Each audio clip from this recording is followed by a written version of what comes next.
now proudly presented on SNME. That's Sunday night's main event. Patreon and free feed.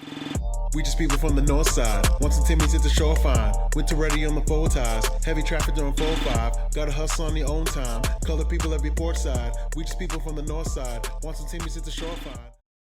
Hey guys, what's going on? It's your host, your boy George Mackay. I'm sitting here live post-match with the one and only, actually the two and only, one of my favorite tag teams all time, hands down, straight up. I followed you guys from NXT to TNA to wherever you follow your goals, follow each other now. But Flash Morgan Webster, Mark Andrews, SUBCULTURE. Guys, you have no idea how jacked I am to be sitting down with you guys right now. We're excited to be here. Oh, I appreciate that. So my first question is, NXT UK, it was an eye-opening experience for a lot of talent in the UK to get more well-known here in North America. Even though its run was short, I think its run was impactful in pro wrestling. What do you guys feel about that? Am I wrong or am I right?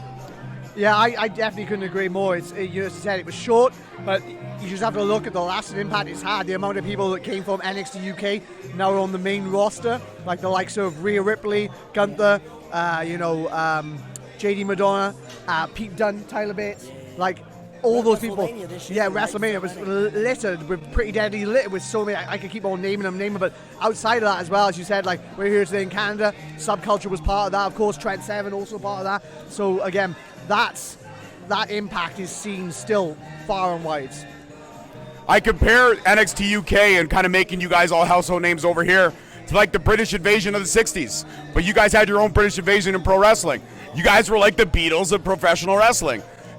It was a cool time, wasn't there? I think it was it 2016, the first time we all went over for PWG, where, the one that Zack Sabre won, that onwards from there, right? You did it like the next year or the year after that. There was this real boom of British wrestling, especially in like America and Canada. Like we did the Progress Tour years ago, right? And the crowds that were coming out for a British promotion, it was wild, so yeah.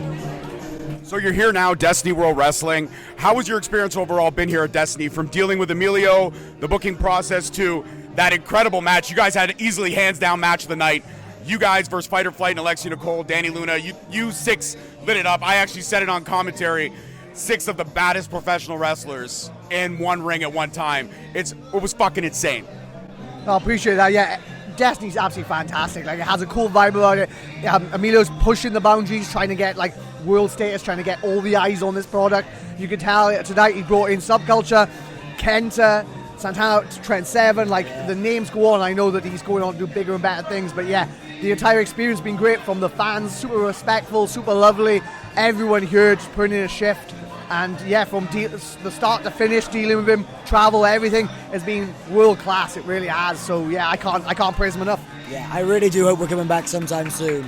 Destiny fans, as soon as you want us back, tag Destiny. We want to come back ASAP because tonight's been awesome. We want you back. I want you back. It was an honor to call your match tonight. I mean, you guys didn't get to hear me on commentary. You hear it on the playback. But now sitting next to me, how's my voice? Do I have a commentary swag about me? I'm trying to get over. It depends how much you complimented us, you know. I pretty much said you guys were everything. Well, then you definitely have swag. Yeah, you're the goat. You're the goat. Suck it, JR. I'm the GOAT. Amazing. All right, I got to talk about TNA. I was actually in the house when you guys won the TNA Tag Team Champions. It was incredible for me. My wife was like, oh, I didn't like that match. I was like, well, you don't know professional wrestling because these guys are... My wife and I differ on a lot of things. I love her. She loves me. But when it comes to professional wrestling, she likes who she likes. And she thought you guys got lucky that night. In response to my wife, what do you want to say? And I'm okay if you say that she's horrible. Well, you go. She is right. I'd like to say that, well, maybe we got lucky that night, but the next time we stepped in the ring was we were against ABC and we retained the belts. And then we took those championships all the way around Europe. Defense after defense after defense. The first tag team to ever defend those championships in Wales. So maybe we got lucky that night. Maybe we did. But you can't deny that ring was impactful. 4 or 5 title defenses under our belts. So yeah, what about that? Your wife? Yeah. Honey, I love you. I'm not sleeping on the couch tonight. Oh, you are. So would you guys, I mean, I don't know the situation with TNA right now. I know you guys are or currently aren't under contract. It was just a short-term deal. Is the relationship still very good? Is the door open to return? We hope so, yeah. I mean, we loved working in TNA. We had a very, very kind of short, like very loose contractual agreement with them last year. But unfortunately, we couldn't we couldn't agree on a deal last year, right? However, we left the place in very good. What's the word I'm looking for? Yeah, exactly. Yeah. So great terms with TNA. We loved our time there. I really hope we get to do it again soon. Yeah, I said recently in another podcast, I was like we were under contract for 5 years for me. Was it 6 years for you? Yeah, 6 for you. And in that time, we had great highs. We did. We also had some lows. So we're in different stages of our lives than we were 5-6 years ago. For us now, wherever we sign, wherever we go, we are doing it because we want to do it. Again, we're here today in Destiny. We went to TNA. Like when we show up places, we're there because we generally want to be there. So again, we would love to have been in TNA, but for us, the deal at the time and what was happening and what was going on in our lives didn't actually work for us. So we are looking to kind of make sure that wherever we go, we're doing it for the passion, for the love, and for like our families and making sure it's right for us. So yeah, doors open, and hopefully we can sort something out. But if not, wherever we end up next, know that we're there because we want to be there. I love that. You're there because you want to be, and you guys love professional wrestling. Now, I do have to ask, because I'm actually interested, and since it's my show, I can ask pretty much what I want. Now that Triple H is helming creative, Triple H was a big factor in NXT UK and everything that was involved in there. Is the door open to return to WWE if the time was right and if there was an ability for you guys to work there under your terms? Would the door be open for a return there? I mean, our doors will be open, I'm pretty sure, right? But I don't know if there is currently a door open between us and them. But yeah, I mean, I had a wonderful time working for WWE, and although it ended slightly, I guess, sourly on our end, it doesn't mean that I wouldn't return there. It's the biggest wrestling company in the world, and you've kind of got to follow where wrestling is seen the most, you know what I mean? Because that's where you want to be seen by as many people as possible. So the door for me would definitely still be open if they were ever interested. Yeah, well, you said if the terms were right for us, well, we'd be silly if the terms weren't right for us to, if they're offering this fucking big stuff, we'd go after that. But yeah, as Mark said, like, I think the door would be open when it came to TNA. So this was like me and him spoke and chatted about it, and we decided as a team what works for us, because this is what we want to do. We believe we're one of the best tag teams in the world, so we want to be there showcasing that. So I think, the door's definitely open. We'd be interested, but it would be a conversation we'd have to sit down and have a chat about, wouldn't it? Again, I love that. I think you guys, your answers are honest, they're real, they're passionate, and that's the one thing that I love about these conversations that we have, because I could say it's an interview, but it's not. It's really a conversation. We're just hanging out, shooting the shit. I'm learning about you guys, which is what I love the most. Now, I got to say, the energy that you guys bring to the ring, the fact that you literally have that no can-do attitude, that you're just going to go out there and use your body as a weapon. Is there any crazy shit that you've done in your career that you look back and you're like, fuck, maybe I should have thought that one through a little bit more? Any of you? Well, it's probably loads. There probably is loads. I feel like for me, you kind of try to block those moments out. So again, we're on the spot here, but and also as well, I like to say, like, sometimes I will do stuff and be like, very rarely do I come back and be like, oh, I'm never doing that again. Yeah. But when, like, usually if I have said that, within about 6 months, I'm contemplating doing it again. So maybe I wouldn't be as banged up if that wasn't the case, but I think maybe nothing's truly off the table. Yeah, I mean, I have one moment I regret is falling off a ladder in Wembley Arena for Progress and falling onto one which had ridged edges. That is the one that comes to mind as the only thing I really regretted, landing on that ladder. Other than that, I've been pretty chuffed with all of our high-flow stuff. Yeah. So yeah. And one of my final questions, and I'll let you guys go after that. Subculture, the name, everything like that. What was that for you guys in terms of the creativity to call yourselves a subculture?